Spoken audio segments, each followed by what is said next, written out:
PSCയിൽ നിയമനം വൈകുന്നതിൽ സെക്രട്ടേറിയറ്റിന് മുന്നിൽ ഡ്രൈവേഴ്സ് റാങ്ക് ഹോൾഡേഴ്സിന്റെ സമരം. പ്രതീകാത്മകമായി മണ്ണുസദ്യ ഒരുക്കിയാണ് പ്രതിഷേധം.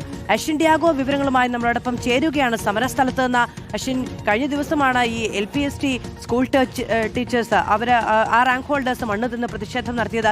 ഇപ്പോൾ നമ്മൾ വീണ്ടും ഇവിടെ ഈ ഡ്രൈവേഴ്സ് റാങ്ക് ഹോൾഡേഴ്സിന്റെ ഭാഗത്തു നിന്ന് അങ്ങനെ ഒരു പ്രതികരണം കാണുകയാണ്. അവർക്ക് പിന്തുണയുമായും നേതാക്കളടക്കം എത്തിയിട്ടുണ്ട് എന്നാണ് മനസ്സിലാക്കാൻ കഴിയുന്നത്. എന്താണ് അവിടെ നിന്ന് പറയാൻ കഴിയുന്നത്?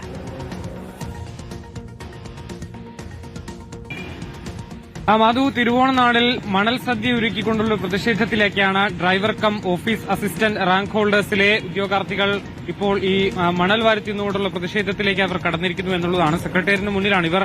5 ദിവസമായി സമരത്തിലാണ്. ഇന്ന് 6ാം ദിവസമാണ് ഇവരുടെ ഒരു സമരം കൂടുതൽ കടുപ്പിക്കുന്നത്. വാഹനങ്ങളില്ല എന്നൊരു പേരിലാണ് ഇവർക്ക് നിയമനം നൽകാത്തത് എന്നുള്ളതാണ് ഇവർ ആക്ഷേപിക്കുന്നതിൽ ഏറ്റവും പ്രധാനപ്പെട്ടത്. മറ്റൊന്ന്, വാഹനങ്ങളില്ലെങ്കിൽ പോലും ഇവർക്ക് ഡ്രൈവർ കം ഓഫീസ് അസിസ്റ്റന്റ് പോസ്റ്റാണ്. അതിലേക്ക് കൂടി ഇവർക്ക് നിയമനം നടത്താമെന്നുള്ളതാണ്. കാലാവധി കഴിയാൻ ഇനി ദിവസങ്ങൾ മാത്രമാണ് ബാക്കിയുള്ളത്. ചേട്ടാ, ഇനി എന്താണ് നിങ്ങളുടെ ആവശ്യങ്ങൾ? എന്തൊക്കെയാണ് ഞങ്ങളുടെ ആവശ്യം എന്ന് പറഞ്ഞാൽ ഞങ്ങൾക്കുള്ള വേക്കൻസി ഇപ്പം വേക്കൻസി ഉണ്ട്, വാഹനമില്ലെന്നാണ് പറയുന്നത്. അവിടെ ഞങ്ങൾ OAT നിയമിക്കുക.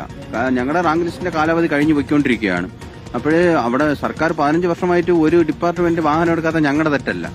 അപ്പം അത് ഓരോ ജില്ലയ്ക്കും ഓരോ കാലാവധിയാണ്. ഇത് ജില്ലാതല പരീക്ഷയായിരുന്നു. ഒരു 9ഓളം ജില്ലകൾക്ക് ഈ സെപ്റ്റംബറിൽ അവസാനിക്കുകയാണ്. ബാക്കി 2 ജില്ലകൾക്ക് നവംബർ 30-ാം തീയതി അവസാനിക്കുകയാണ്. നിങ്ങൾ പരീക്ഷ എഴുതി ഇതുവരെ എത്തിയത് വെറുതെയാണ്? ഞങ്ങൾ പരീക്ഷ എഴുതി ഇതുവരെ എത്തിയത് വെറുതെയാണ്. പരീക്ഷ എഴുതി പാസ്സായെന്നുള്ളൊരു തെറ്റുകൊണ്ടാണ് ഞങ്ങൾ ഈ തിരുവോണ ദിനത്തിൽ ഈ മണ്ണുവാരി തിന്നേണ്ട ഒരു അവസ്ഥ ഞങ്ങൾക്കുണ്ടായത്. വാഹനങ്ങളില്ല എന്ന് പറഞ്ഞിട്ടാണോ നിയമനം നടത്താത്തത്? വാഹനങ്ങളില്ല എന്ന് പറഞ്ഞിട്ട് PNRDയുടെ ഒരു വിവാദ സർക്കുലർ ഉണ്ടായിരുന്നു. വാഹനം കണ്ടം ചെയ്തു പോകുന്ന സാഹചര്യത്തിൽ നിയമിക്കണ്ട എന്നുള്ളൊരു വിവാദ സർക്കുലർ 2024 വന്നായിരുന്നു. ആ സർക്കുലർ വന്നതിന് ശേഷം ഞങ്ങൾക്ക് ഒരിടത്തും നിയമനം ലഭിക്കുന്നില്ല. പക്ഷേ വാഹനമില്ലെന്ന് പറഞ്ഞാലും പിന്നെ ഓഫീസ് അസിസ്റ്റന്റായിട്ട് ഞങ്ങളെ നിയമിക്കാം. അതുമല്ല, വാഹനം ഇല്ലെന്ന് പറയുമ്പോഴും പല സാങ്ഷൻഡ് അല്ലാത്ത പോസ്റ്റുകളിലേക്കും താൽക്കാലിക കാലം ഒരുപാടെടുത്ത് നിൽക്കുന്നുണ്ട്. അത് മധു, ഈ താൽക്കാലിക ജീവനക്കാരെ എടുത്താണ് ഇപ്പോൾ ഈ സർക്കാർ വകുപ്പുകൾ നടത്തുന്നത് എന്നുള്ളതാണ് ഇവർ പറയുന്ന പ്രധാനപ്പെട്ട കാര്യം. മറ്റൊന്ന്, രണ്ടിടത്ത് മറ്റൊരു സമരം കൂടി നടക്കുന്നുണ്ട് മാധു. അവിടെ ഈ വേളി ടൂറിസം വില്ലേജിലെ ആളുകൾ അവരെ പിരിച്ചുവിട്ടതിൽ പ്രതിഷേധിച്ചുകൊണ്ട് അവരും ഈ തിരുവോണ നാളിൽ ഈ ഒരു പട്ടിണി സമരം നടത്തുകയാണ് എന്നുള്ളതാണ്. ഈ റോഡിലേക്ക് ഇറങ്ങി ഈ ജീവനക്കാരാണ് ഇപ്പോൾ ഈ ഒരു പട്ടിണി സമരം. അവരും സമാനമായ രീതിയിൽ മണൽ സദ്യ ഒരുക്കിക്കൊണ്ടുള്ള പ്രതിഷേധത്തിലാണ് കടത്തിയിട്ടുള്ളത്. കാരണം ഇവരെ അകാരണമായാണ് ഇവിടുന്ന് പിരിച്ചുവിട്ടിട്ടുള്ളത്. 87 ദിവസം പിന്നിടുന്നു ഇവരെ പിരിച്ചുവിട്ടിട്ട്. ഇവരെ തിരിച്ചെടുക്കുന്നില്ല എന്നൊരു ആക്ഷേപമുണ്ട്. 87 ദിവസമായി ഇവരും സെക്രട്ടേറിയറ്റിന് മുന്നിൽ സമരത്തിലാണ്. അല്പസമയം മുമ്പ് മുൻ തൊഴിൽ മന്ത്രിയായ V ശിവൻകുട്ടി അടക്കം ഇവിടേക്ക് എത്തി ഇവർക്ക് ഒരു പിന്തുണ അർപ്പിച്ചുകൊണ്ട് ഇവിടുന്ന് മടങ്ങിയിട്ടുണ്ട്. ഈ തിരുവോണനാളിൽ സെക്രട്ടേറിയറ്റിന് മുന്നിൽ സമരങ്ങൾ തുടരുന്നു എന്നുള്ളതാണ് ഇതിൽ ഏറ്റവും പ്രധാനപ്പെട്ട കാര്യം. നമുക്ക് അവരോട് തന്നെ ചോദിക്കാം. ചേട്ടാ, എന്തൊക്കെയാണ് നിങ്ങളുടെ ആവശ്യങ്ങൾ? എന്തൊക്കെയാണ്? നമ്മുടെ ജോലി തിരികെ തരിക. 87 ദിവസമായില്ലേ? 78 ദിവസമായി. വേളിയിലെ സെക്യൂരിറ്റി ജീവനക്കാരാണ്. ഒരു കാരണം കൂടാതെ ഞങ്ങളെ പിരിച്ചുവിട്ടു. അതിനു വേണ്ടിയാണ് നമ്മളിവിടെ സമരം ചെയ്യുന്നത്.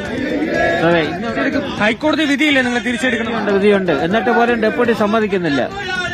അതെന്താണെന്ന് അറിയണം. കാരണം ഒന്നുമില്ല. 22 തൊഴിലാളികളെ പെട്ടെന്നൊരു ദിവസം തിരിച്ചു. മണ്ണുവാരത്തിൽ. അതെ, ഞങ്ങളിപ്പോ ഓണത്തിന് പട്ടിണിയാണ്. അപ്പൊ ഞങ്ങളുടെ കുടുംബവും പട്ടിണിയാണ്. അപ്പൊ അതുകൊണ്ട് ഞങ്ങൾ മണ്ണുകൊണ്ട് ആഘോഷിക്കാന്ന് വിചാരിച്ചു.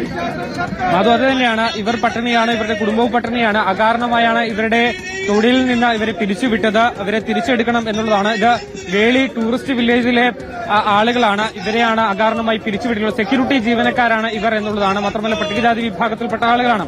ഇവരെ അടിയന്തരമായി തിരിച്ചെടുക്കണമെന്ന ഹൈക്കോടതിയുടെ ഉത്തരവ് വരെയുണ്ട്. പക്ഷെ എന്നിട്ടും തിരിച്ചെടുക്കുന്നില്ല എന്നുള്ളതാണ് ഇവർ ആരോപിക്കുന്ന ഏറ്റവും പ്രധാനപ്പെട്ട കാര്യം. മാധു, സെക്രട്ടേറിയറ്റ് മുന്നിൽ LDV റാങ്ക് ഹോൾഡേഴ്സിന്റെ സമരം നടക്കുകയാണ്. ഇലയിട്ട് മണ്ണുസദ്യ വിളമ്പിയാണ്. തിരുവോണ ദിവസമാണ്, സങ്കടകരമാണ് ആ കാഴ്ച. അശ്വിൻ ഡിയാഗോയാണ് വിവരങ്ങൾ നൽകുന്നത്.